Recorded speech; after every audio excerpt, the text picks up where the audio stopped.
Hello students, हम इतिहास विषय बीए पार्ट थर्ड के समसामयिक भारत के बारे में चर्चा कर रहे हैं। आज का हमारा टॉपिक है भारतीय संविधान की प्रमुख विशेषताएं। संविधान के ऊपर हमने इसके पहले वाले मेरे वाले चैनल पे आपने देखा होगा कि क्या है संविधान, कब बना, ये सब चर्चा हमने इसके पहले वाले वीडियो में कर ली थी। तो 26 जनवरी 1950 को भारत का नया संविधान लागू किया गया था और संविधान सभा के कुल 11 अधिवेशन हुए थे। इस प्रकार संविधान सभा ने कुल मिलाकर 2 वर्ष 11 माह 19 दिन के अपने अथक प्रयास के बाद इसे अंतिम रूप दिया था। तो ये सब चीज़ें हमने पहले वाले वीडियो में देखी थी। आज के वीडियो में हम देखेंगे भारतीय संविधान की प्रमुख विशेषताएं। भारतीय संविधान दुनिया के संविधानों में एक विशिष्ट स्थान रखता है। विश्व के अधिकांश प्रजातांत्रिक देशों में संविधान वहाँ की आंतरिक क्रांति के परिणाम स्वरूप अस्तित्व में आए। भारत में एक ओर साम्राज्यवादी शासन का प्रभुत्व समाप्त कर वहीं दूसरी ओर रियासतों में चले आ रहे निरंकुश राजतंत्र का अंत कर संवैधानिक प्रजातंत्र स्थापित हुआ। तो इस संविधान की कुछ विशेषताएं हैं जिसके बारे में आज हम चर्चा करेंगे। सबसे पहले हम पॉइंट उठाएंगे विश्व का सबसे बड़ा संविधान। पहला पॉइंट है हमारा विश्व का सबसे बड़ा संविधान। तो भारत के संविधान को विश्व का सबसे बड़ा संविधान होने का गौरव प्राप्त हुआ। इसमें जो है दुनिया के सभी संविधानों की अच्छाइयों को सम्मिलित किया गया। संविधान निर्माताओं ने विश्व के अन्य संविधानों की अनुभव को गहन अध्ययन करा और भारतीय परिस्थितियों में उनके अच्छे पक्षों को भारत के संविधान में सम्मिलित किया गया। ठीक है, सबका अध्ययन करा और उसके पश्चात उसमें हमारे जो संविधान है उसमें अच्छे पक्षों को सम्मिलित कर लिया गया। अन्य देशों के में जो संविधान के संचालन में कठिनाइयाँ हुई या वो असफल हुआ, उसको पहचान कर उसे मुक्त करने का प्रयास भी किया गया। सारांश में हम ये कह सकते हैं कि भारत के संविधान में अमेरिकी संविधान से मूल अधिकार, ब्रिटिश संविधान से संसदीय प्रणाली, आयरिश संविधान से राज्य के नीति निर्देशक तत्व तथा जर्मन संविधान से आपात उपबंधों को सम्मिलित किया गया। आपके ये क्वेश्चन भी आपका तैयार हो रहा है कि किस से क्या लिया गया संविधान में, क्या क्या लिया गया। अमेरिकी संविधान से मूल अधिकार, ये आप अच्छे से देखिए।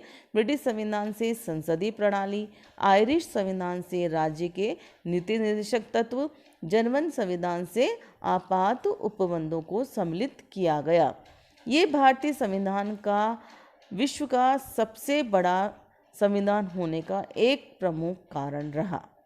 इस सबको सम्मिलित किया गया ना, जो जो इसको अच्छा लगा, हमको अच्छा लगा, और जो दोष थे उसको हटा दिए गए और जो चीज़ अच्छी लगी वो हमारे भारतीय संविधान निर्माताओं ने उसमें सम्मिलित की। दूसरा पॉइंट हमारा है प्रस्तावना युक्त संविधान। भारतीय संविधान की प्रस्तावना इसकी उल्लेखनीय विशेषता है। ये प्रस्तावना संविधान के निर्माण के पूर्व अस्तित्वमान हुई। इसे भारतीय संविधान का मूल दर्शन माना जाता है। इसे जवाहरलाल नेहरू ने संविधान सभा के प्रथम अधिवेशन में 13 दिसंबर 1946 को संविधान के उद्देश्य संबंधी प्रस्ताव के रूप में प्रस्तुत किया। इसमें क्या कहा गया? इसमें कहा गया संविधान सभा में भारत की जनता के सभी नागरिकों के सामाजिक, आर्थिक, राजनीतिक न्याय तथा विचारों, आस्था, आराधना की अभिव्यक्ति की स्वतंत्रता प्रदान करता है। सभी मामलों में बिना किसी भेदभाव के अवसर की समानता सुनिश्चित की जाती है। सबके बीच बराबरी और व्यक्ति का सम्मान तथा राष्ट्रीय एकता अर्जित करने का संकल्प करती है। ये था हमारा प्रस्तावना युक्त संविधान।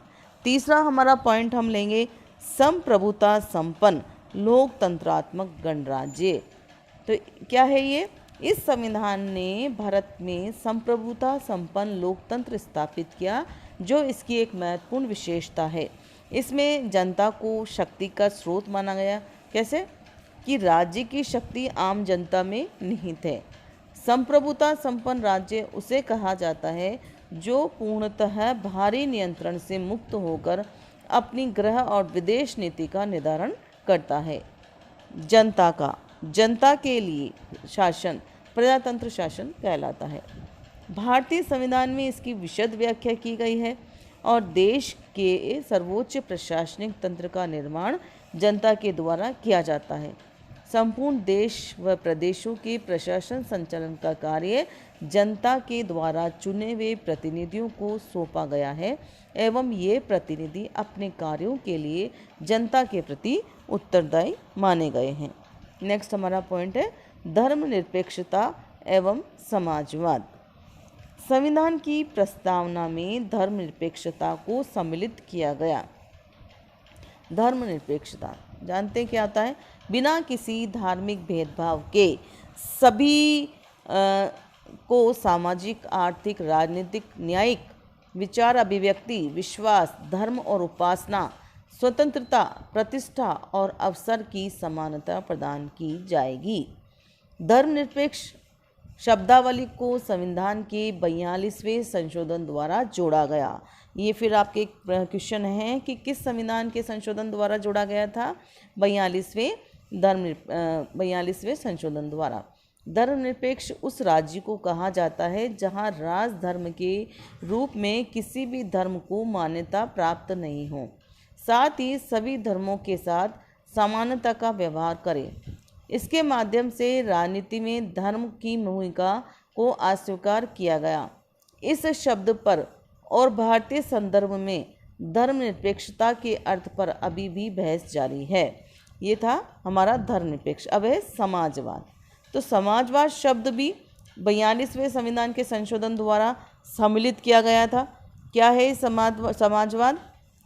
इसके संदर्भ में तथ्यों की पुनरावृत्ति न करते हुए ये समझना पर्याप्त है कि संविधान की प्रस्तावना में जो सामाजिक और आर्थिक न्याय का उल्लेख हुआ है उसमें समाजवाद की भावना सम्मिलित है।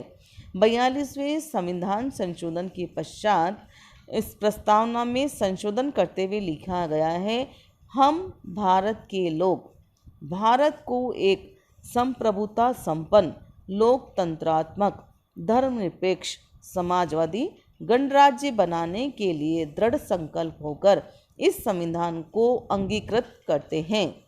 समाजवाद शब्द को जोड़कर संविधान को और अधिक लोकप्रिय और जनवाद मूलक बनाया गया। ठीक है, ये धर्मनिरपेक्ष और समाजवाद वाला हमारा पॉइंट था। नेक्स्ट हमारा है संसदीय सरकार की स्थापना। भारत के संविधान में केंद्र एवं राज्यों में संसदीय सरकार की पद्धति को अपनाया गया। केंद्र में द्विसदनीय संसद एवं राज्यों में विधानसभा का प्रावधान रखा गया। कुछ राज्यों में स्वतंत्रता के पूर्व द्विसदनीय व्यवस्था जैसे विधानसभा और विधान परिषद अस्तित्व में थी। अतः नए संविधान में राज्यों में भी द्विसदनीय व्यवस्था को रखा गया, किंतु इसे अनिवार्य संस्थात्मक प्रणाली का अंग माना गया। संसदीय सरकार की अवधारणा ब्रिटेन की संविधान से ली गई थी। हमने ऊपर पढ़ा है कि कहाँ से ली गई थी? ब्रिटेन से। इसे ब्रिटिश संविधान से ग्रहण किया गया। ये संसदीय प्रणाली थी। अब धीरे धीरे क्या हुआ कि इस प्रणाली में अनेक दोष उत्पन्न हो गए थे। राजनीतिक दलों के सदस्य अपने निहित स्वार्थों की पूर्ति को प्राथमिकता देने लगे थे। संसदीय सरकार सही अर्थों में अल्पमत सरकार बनकर रह जाती है। केंद्र में पूर्ण बहुमत के साथ सरकार 15% मतों से बन जाती है। ऐसा राजनीतिक दलों के बाहुल्य के परिणाम स्वरूप भी होता है। संसदात्मक शासन पद्धति के साथ साथ बहुदलीय पद्धति जुड़ी हुई है। ये भारतीय नागरिकों को प्राप्त मूल अधिकार के कारण अस्तित्व में आई। ये हमारी संसदात्मक प्रणाली थी। नेक्स्ट हमारा पॉइंट है वयस्क मताधिकार। वयस्क मताधिकार आप लोग भी शायद देते ही होंगे वोट भी कि वयस्क मताधिकार क्या होता है। वयस्क मताधिकार ये भी एक उल्लेखनीय विशेषता है कि जब 18 साल का बच्चा हो जाता है या भारतीय नागरिक है तो उसे मत देने का अधिकार है। यूरोप के देशों को प्रजातंत्र का जनक माना जाता है और यूरोपीय देशों में मताधिकार मुख्यतः संपत्ति, शैक्षणिक स्तर एवं लिंग भेद पर आधारित रहा। किंतु जब भारत में 1950 में संविधान लागू हुआ तो उस समय यूरोप के अनेक देशों में तो महिलाओं को मताधिकार ही नहीं प्राप्त था। अंग्रेजी साम्राज्य के अंतर्गत भारत में मताधिकार का अधिकार संपत्ति धारण करने का, कर अदा करने का, शैक्षणिक स्तर, धर्म इत्यादि पर आधारित रहा। तो स्वतंत्रता आंदोलन के दौरान मुख्य रूप से 1920 के पश्चात कांग्रेस ने वयस्क मताधिकार की मांग रखी। ये वयस्क मताधिकार वाला पॉइंट हम पहले वाले वीडियो पे भी चर्चा कर चुके हैं कि वयस्क मताधिकार की मांग कब की गई थी। इसके अंतर्गत बिना किसी आर्थिक, सामाजिक, शैक्षणिक एवं धार्मिक भेदभाव के सभी वयस्कों को मताधिकार प्रदान करने की मांग की गई थी। वयस्क मताधिकार आप सभी जानते हैं। तो इस मताधिकार की विशेषता ये थी, एक और है कि इसके माध्यम से प्रत्यक्ष निर्वाचन की व्यवस्था रखी गई। जब इस प्रावधान को रखा जा रहा था तो लोगों का मत था कि वयस्क मताधिकार को ग्राम पंचायत तक ही अथवा स्थानीय निकायों तक सीमित रखा जाए और स्थानीय निकायों में जो चुनकर प्रतिनिधि आएंगे वे संसद और विधानसभा के निर्वाचन में भाग लें, अर्थात अप्रत्यक्ष चुनाव पद्धतियों को अपनाया जाए। किंतु अधिकांश लोगों ने विचार व्यक्त किया कि वयस्क मताधिकार के आधार पर ही प्रत्यक्ष रीति से चुनाव हो। वास्तव में एक अपना आप में क्रांतिकारी कदम था और स्वतंत्र भारत के संविधान में पूर्ण वयस्क मताधिकार को व्यापक रूप से स्वीकार कर लिया गया। नेक्स्ट हम पॉइंट पढ़ेंगे, संघात्मक एवं केंद्रोन्मुख संविधान। 7वां पॉइंट है हमारा। भारतीय संविधान संघात्मक संविधान है क्योंकि संविधान भारत को राज्यों का संघ घोषित करता है, अर्थात भारत के सभी राज्यों का संचालन एक संघीय संविधान से होता है। यह संविधान केंद्र व राज्यों के मध्य शक्ति का विभाजन करता है, किंतु इसके अंतर्गत राज्य की किसी भी शक्ति और अधिकार पर रोक लगाई जा सकती है। यह राज्यों की शक्तियों को केंद्र के हाथों में केंद्रित करता है। इस प्रकार इसमें केंद्रीकरण की प्रवृत्ति भी सम्मिलित है। इसे संघात्मक, भौगोलिक, भाषाई व सामाजिक आर्थिक अनेकता को ध्यान में रखकर बनाया गया है। राष्ट्र की एकता और अखंडता बनाए रखने के लिए इसमें राज्यों की शक्ति को केंद्र के हाथ में नियंत्रित करने की व्यवस्था भी की गई है। आपातकालीन परिस्थितियों में संविधान पूर्णतः एकात्मक संविधान का रूप धारण कर लेता है। अतः भारत के संविधान में संघात्मक व एकात्मक दोनों ही व्यवस्थाओं को समाहित किया गया है और इसके अंतर्गत विभिन्न राज्यों के हितों की अपेक्षा संपूर्ण देश के हित को सर्वोच्चता प्रदान की गई है। नेक्स्ट, मूल अधिकार। हम संविधान की विशेषताएं पढ़ रही हैं और इसमें हमारा 8वां जो पॉइंट है वो है मूल अधिकार। इसे क्या कहा गया है? भारतीय संविधान की आत्मा। भारतीय संविधान के भाग 3 में नागरिकों के मूल अधिकारों की व्यवस्था की गई है। कई बार इसमें अलग से क्वेश्चन आ जाता है। प्रजातांत्रिक शासन पद्धति में नागरिकों के मूल अधिकारों की व्यवस्था उल्लेखनीय विशेषता होती है। इससे राष्ट्र का संपूर्ण व्यक्तित्व स्पष्ट होता है। मूल अधिकार सही अर्थों में मानवाधिकारों की स्वतंत्र और व्यापक अभिव्यक्ति है।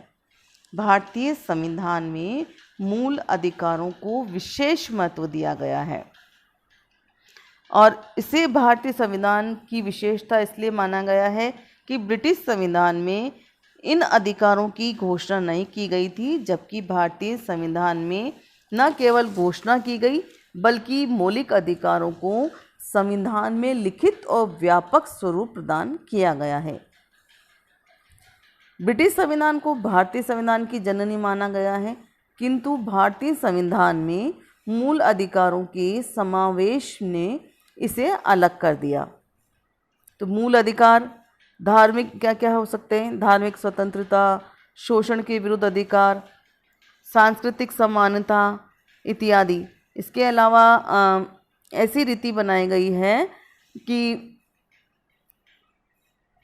बिना किसी कारण से बंदीकरण एवं निरोध के विरुद्ध इत्यादि का व्यापक प्रावधान भी संविधान में रखा गया है। और बिना किसी कारण से किसी भी नागरिक को गिरफ्तार नहीं किया जा सकता। बंदी को भी अपनी प्रतिरक्षा हेतु अपना वकील नियुक्त करने का अधिकार है। बंदी को 24 घंटे के अंदर मजिस्ट्रेट के समक्ष प्रस्तुत किए जाने का अधिकार प्रावधान है। इसके अनुसार पुलिस किसी भी व्यक्ति को 24 घंटे से अधिक अपने हिरासत में नहीं रख सकती, और यदि इससे अधिक अवधि के लिए हिरासत में रखना है तो उन्हें मजिस्ट्रेट के आवश्यक आदेश का होना आवश्यक है। तो संवैधानिक उपचारों का अधिकार महत्वपूर्ण है।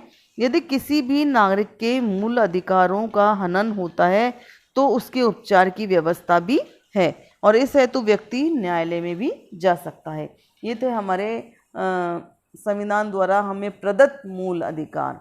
नेक्स्ट हम पढ़ेंगे राज्य के नीति निर्देशक तत्व। भारतीय संविधान में राज्य के नीति निर्देशक तत्वों को लोक हितकारी राज्य की परिकल्पना के अनुरूप समाहित किया गया है।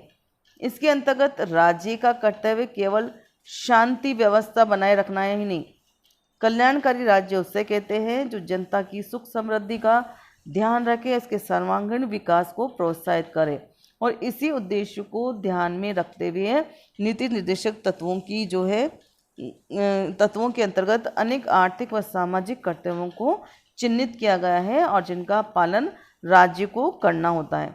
और राज्य का ये कर्तव्य है कि जनहित व लोकतंत्र की स्थापना के लिए इनको यथावत या यथाशक्ति कार्यान्वित करने का वह प्रयास करे। नेक्स्ट 10वां पॉइंट हम देंगे जन कल्याणकारी संविधान। संविधान में निहित मूल अधिकार नीति निर्देशक तत्वों ने इस संविधान को जन कल्याणकारी संविधान बना दिया है। नागरिक अधिकारों को मूल अधिकार के अंतर्गत व्यापकता प्रदान की गई है। मूल अधिकार प्रत्येक नागरिक को प्राप्त है, और यदि वो हनन होता है तो उसके विरुद्ध वह संवैधानिक उपचार भी कर सकता है। अतः ये संवैधानिक अधिकार बन गए हैं। नीति निर्देशक तत्वों के अंतर्गत व्यक्ति के आर्थिक, सामाजिक एवं संपूर्ण भौतिक दायित्वों को पूरा करना जो है राज्य का कर्तव्य है, किंतु इन नीति निर्देशक तत्वों को संवैधानिक अथवा कानूनी दर्जा प्राप्त नहीं है, किंतु उसका उद्देश्य अधिक से अधिक जन कल्याणकारी माना है। हमारा 11वां पॉइंट है एकल नागरिकता। संघात्मक संविधानों में प्राय दोहरी नागरिकता होती है। इसमें एक केंद्र की होती है और दूसरी राज्यों की होती है, लेकिन हमारे क्या है, एकल नागरिकता का प्रावधान रखा गया है। एकल नागरिकता का सिद्धांत राष्ट्रीय एकता की अखंडता को प्रदान करने की ध्येय से इसमें सम्मिलित किया गया है। हमारा संविधान संघात्मक होते हुए भी केवल एक नागरिकता को प्रदान करता है, मतलब भारत का प्रत्येक नागरिक केवल भारत का ही नागरिक है, न कि किसी अन्य राज्य का या प्रांत का। ठीक है, समझ में आया ना। आप भारत के वासी हैं तो आप भारत के ही नागरिक हैं। भारत में अस्तित्वमान अनेक सांस्कृतिक परंपराओं तथा सामाजिक एवं भौगोलिक विभिन्नताओं के अंतर्गत एकता भाव को स्थापित करने में इस एकल नागरिकता की प्रभावी भूमिका रही है। 12वां पॉइंट नमनशीलता एवं अनमनशीलता का मिश्रण। नमनशीलता मतलब लचीला और अनमनशीलता मतलब कठोर। कहने का मतलब है कि भारत का संविधान जितना लचीला है उतना ही कठोर भी है। संविधान देश की जनता के लिए बनाया गया है, इसीलिए जनता की आवश्यकता के अनुसार उसमें समय समय पर परिवर्तन भी किया जाता है। भारत का संविधान परिवर्तनशीलता का अनुसरण संशोधन के प्रावधान के अंतर्गत करता है। ये नहीं कि कभी भी इसको चेंज कर ले, ऐसा नहीं है। आप समय अनुसार उसमें चेंज भी कर सकते हैं, ऐसा नहीं। लिखित है तो बिल्कुल ऐसा ही होगा। भारतीय संविधान में मध्यम मार्ग का अनुसरण किया गया। मध्यम मार्ग जानते हैं, बौद्ध धर्म आपने जब पढ़ा है तो उसमें मध्यम मार्ग का अनुसरण, ना बहुत अधिक कठोर ना बहुत अधिक सरल, ये हमारा भारतीय संविधान है। इसीलिए इसमें ना तो इंग्लैंड जैसा लचीलापन है और न ही संयुक्त राज्य अमेरिका के संविधान की तरह अनमनशील। इसमें